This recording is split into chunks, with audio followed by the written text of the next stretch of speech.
L'épisode commence avec Ferit rendant visite à sa mère. « Tu avais promis de faire des efforts pour aller mieux, » lui rappelle-t-il. « Pense à Bulut, bois tes remèdes. » Sa mère le regarde, le regard vide. « Je n'ai plus de raison de vivre, » murmure-t-elle. « J'ai perdu ma fille. » Elle marque une pause, puis ajoute « Et toi, tu es si distant avec moi. » Ferit soupire. « Que veux-tu que je fasse?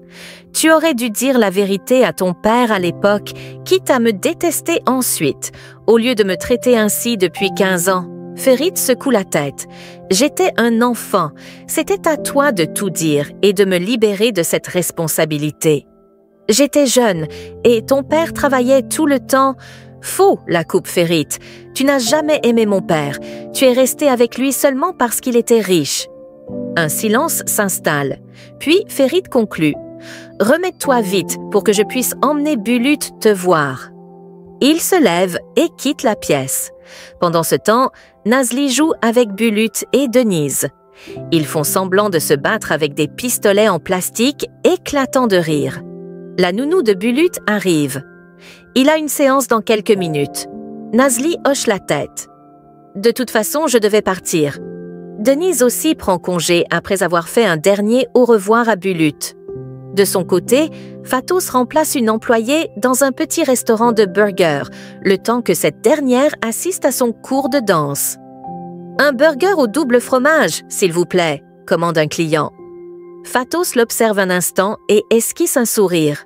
« Vous devriez essayer notre version plus équilibrée. Ça reste délicieux et… » Le client la coupe, amusé. « Vous êtes nutritionniste ou serveuse? »« Les deux, » plaisante-t-elle.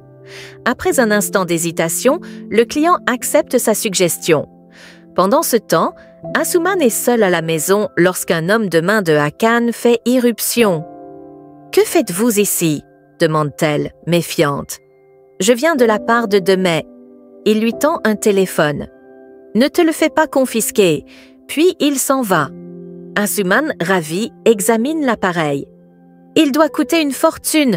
Je vais lui mettre une coque de protection tout de suite. » De son côté, Demey donne des instructions à la nounou de Bulut. « Ne le fais pas dormir dans la journée. »« Mais, madame… » »« J'ai dit non, » insiste Demey avant de s'en aller. Hakan arrive et l'observe, un sourire aux lèvres.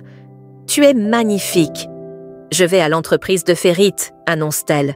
« Je viens avec toi. » Dans la voiture, Engin se tourne vers Tariq. « J'ai faim. »« Il y a un bon restaurant de salade, » propose Tariq. Engin grimace. « Pas aujourd'hui, j'ai envie d'autre chose. » Tariq réfléchit un instant. « Je crois savoir où aller. » Au restaurant de burger, Fatos sert des clients lorsqu'Asuman arrive. « Qu'est-ce que tu fais là ?» demande Fatos. « Je suis venu te voir. Tu commences un nouveau travail, c'est important. » Fatos remarque le téléphone flambant neuf d'Asuman. « C'est quoi ça? »« Oh, c'est une amie qui me l'a offert. Son frère a eu une grosse promotion. » Asuman aperçoit Tariq et Engin qui entrent et paniquent. « Ne te retourne pas, » murmure-t-elle à Fatos avant de l'entraîner à l'intérieur. « Pourquoi? »« Tariq et Engin sont là. Je vais prendre ta place. » Asuman se précipite à leur rencontre, souriante. Engin est surpris. « Qu'est-ce que tu fais ici? » « Je devais faire un stage, mais je n'ai pas trouvé d'entreprise. Alors, je suis venue ici. Ce restaurant n'a rien à voir avec tes études de tourisme. C'est pour l'expérience en management, » improvise-t-elle. Engin réfléchit. « Je vais voir avec Iqbal s'il y a encore des places dans notre entreprise. »« Ce serait génial !» s'exclame Asuman, ravi. Tariq, lui, regarde autour de lui et aperçoit Fatos caché derrière le comptoir. Elle lui fait discrètement signe de ne rien dire. Tariq sourit et commande. « On m'a dit que vos saucisses étaient excellentes. 2 pour chacun, s'il vous plaît. » Asuman souffle, soulagé. À l'entreprise, Hakan tente d'accéder au dossier, mais on lui demande d'attendre le retour des patrons. « Je n'ai pas toute la journée, » insiste-t-il. Ferit entre à ce moment-là. « À partir de maintenant, aucun dossier ne doit être remis à Hakan sans mon accord, » ordonne-t-il à son chef financier. Demey intervient. « Nous avons le droit de consulter tous les dossiers. C'est une décision du tribunal. » Ferit reste calme. Vous dirigez une entreprise concurrente. Et puis, je ne suis pas le tuteur de Bulu, c'est toi. » Il marque une pause, puis ajoute avec assurance. « Nous gagnerons en appel. En attendant, Hakan doit rester loin de mon entreprise. Sinon, il ne sera plus le bienvenu. » Hakan le fixe, furieux. « Un jour, c'est moi qui te bloquerai l'accès à cette entreprise. » Ferit sourit avec mépris. « Rêver n'est pas interdit. » Il tourne les talons et s'éloigne. Hakan serre les poings. « Un jour, je transformerai ton rêve en cauchemar. » Pendant ce temps, Alia discute avec Denise. « J'aimerais ajouter de nouveaux morceaux à mon répertoire, » lui confie-t-elle. Denise reçoit un appel. « Oui, je voudrais réserver une table. C'est une surprise pour une amie qui connaît votre chef. Elle n'est pas encore au courant. » Alia l'observe avec curiosité. « Une surprise? Pour qui ?» Denise esquisse un sourire mystérieux. « Tu verras. » Alia écoute attentivement Denise parler. Une fois qu'il a terminé son appel, elle le regarde et demande. « Tu comptes inviter Nazli à dîner ce soir, n'est-ce pas ?» Denise la fixe un instant sans répondre. De son côté, Fatos sort enfin de sa cachette après le départ d'Angin et Tariq. « Tu peux arrêter de t'inquiéter, » la rassure Asuman. La situation était embarrassante, mais c'est passé maintenant. Fatos la regarde, intrigué. « Pourquoi tu m'as aidé? Tu as tiré une leçon de tes erreurs ?» Asuman rit doucement. « Pas vraiment, mais je me suis mise à ta place. Moi aussi, je me retrouve toujours dans des situations critiques qui paraissent simples au départ. » Elle marque une pause avant d'ajouter. « Bon, dans mon cas, ce sont juste de petits mensonges, rien de bien grave. Rien de comparable à ce que j'ai fait. Personne ne devrait se retrouver dans une situation comme la mienne. » Fatos la fixe, pensive. « Tu aurais dû laisser Angin me voir. Ça m'aurait libérée de ce fardeau. » Asuman esquisse un sourire amusé. « Tu es vraiment instable. Je peux encore le rattraper et tout lui expliquer si tu veux. » « Laisse tomber, ça ne vaut pas la peine, » soupire Fatos. « Viens, je t'offre à boire. » Pendant ce temps, Denise et Alia poursuivent leur discussion. « Nazli te considère comme un bon ami, » lui dit Alia. « Elle ne te voit pas comme toi, tu la vois. » Denise détourne le regard. « On vient tous les deux de traverser une période difficile, ça nous a rapprochés. » « Je ne dis pas que tes sentiments ne sont pas sincères, » reprend Alia. « Mais tu devrais attendre un peu. » À l'entreprise, Demet tente d'entrer dans le bureau de Ferit, mais Iqbal essaye de l'en empêcher. « Laisse-la entrer, » dit Ferit. Il la regarde froidement. « Qu'est-ce que tu veux? Juste parler du passé? Nous étions une grande famille, avant. » Ferit secoue la tête. « Je ne me souviens plus de cette époque.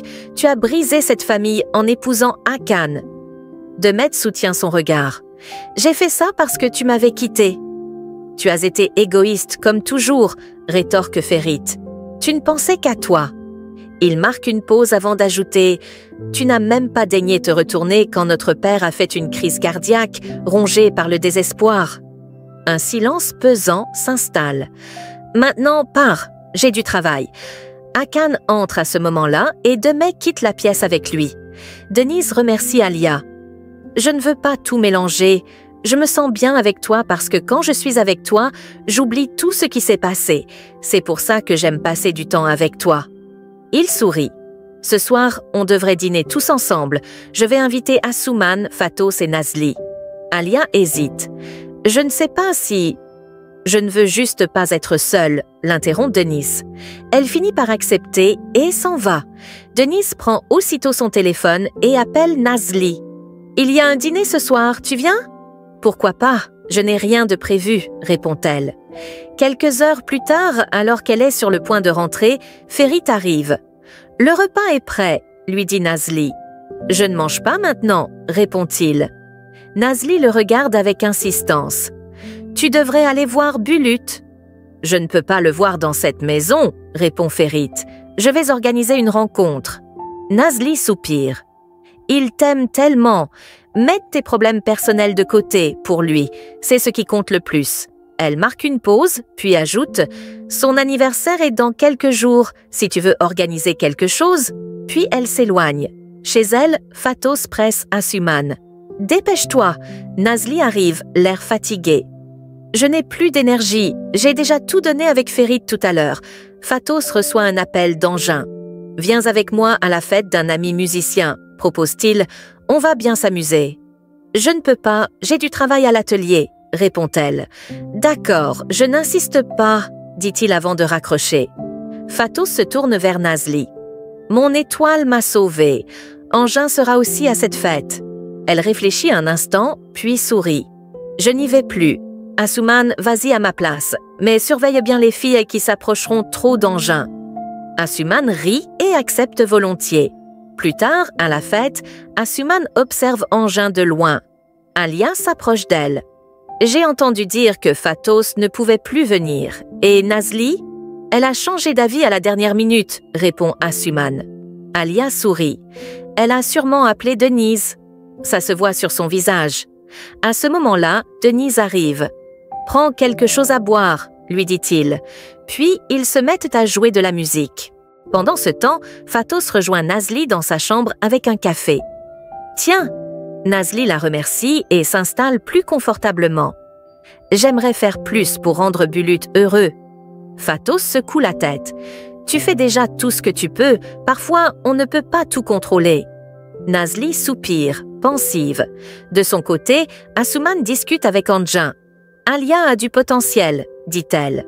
Engin acquiesce. « J'espère qu'elle aura la carrière qu'elle souhaite tant. » Asuman réfléchit un instant avant de répondre. « Si elle n'arrive pas à percer, c'est qu'elle fait sûrement quelque chose de travers. Elle devrait faire une pause, prendre du recul et analyser où ça coince. » Surpris, Engin la regarde. « Je ne m'attendais pas à entendre une parole aussi sage de ta bouche. » Asuman sourit malicieusement. « Tout le monde pense que je suis idiote et que je ne pense qu'à m'amuser. Mais en réalité, je crée mes propres opportunités. Alia devrait faire pareil. » Pendant ce temps, Akan est furieux, assis dans son salon.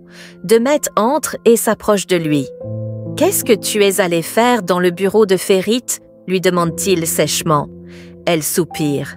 « J'ai cru qu'on pouvait discuter. » Akan la fusille du regard. « Quand vas-tu comprendre qu'on ne peut pas discuter avec ce type ?» Demet se détourne, lasse. « Je suis fatiguée, je vais dormir. » Elle quitte la pièce, le laissant seul avec sa colère. Le lendemain matin, Nazli est abasourdie par une nouvelle. « Une affaire de promotion, je n'arrive pas à y croire. » Puis, elle remarque le téléphone d'Asuman. D'où vient ce téléphone? Asuman évite son regard et insiste pour changer de sujet. « Nazli, ce n'est pas important. » Fatos, encore à moitié endormie, grogne. « Vous pourriez discuter moins fort le matin ?» Puis, elle s'étire et annonce fièrement « J'ai un entretien aujourd'hui dans une maison de mode très chic. Si ça se passe bien, je m'achèterai ce téléphone moi-même. » Nazli sourit. « Bonne chance alors. » Un peu plus tard, Akan et Demet se rendent au bureau de Ferit. « Pourquoi nous as-tu contactés ?» demande Akan d'un ton méfiant. Ferit les regarde froidement. « C'est l'anniversaire de Bulut demain. Je veux passer du temps avec lui et l'emmener voir sa grand-mère. » Demet s'indigne. « Je suis aussi sa famille. » Akan, contre toute attente, hoche la tête. « D'accord, tu peux le prendre. » Demet le regarde, stupéfaite. Ferit plisse les yeux. « Pourquoi es-tu aussi conciliant ?» Akan esquisse un sourire énigmatique. « J'ai été arrangeant avec toi, Ferit. J'attends la même chose en retour. » Sans un mot de plus, il quitte la pièce avec Demet, encore sous le choc de sa décision. De son côté, Engin est au plaza lorsqu'il aperçoit Fatos entrer dans un bâtiment. Intrigué, il la suit discrètement et découvre la vérité. Un sourire amusé éclaire son visage. « Alors, cette fameuse maison de mode que tu as tant cachée se trouve ici. » Curieux, il s'approche et tend l'oreille. À l'intérieur, Fatos plaide sa cause avec ferveur. « Je sais que je n'ai pas d'expérience, mais donnez-moi une chance. Même si c'est un refus, dites-le-moi directement. » Engin est frappé par ces mots. Lorsqu'elle se retourne, elle tombe nez à nez avec lui. Il la fixe, l'air blessé. « Dis-moi, dans tout ce que tu m'as raconté, est-ce qu'il y a quelque chose qui était vrai, à part ton métier ?» Fatos baisse les yeux, bouleversé. « Mon nom est vrai. » Mais Engin ne répond pas. Il se contente de tourner les talons et de partir. Le voyant s'éloigner, Fato sent les larmes monter. Incapable de les retenir, elle se met à pleurer.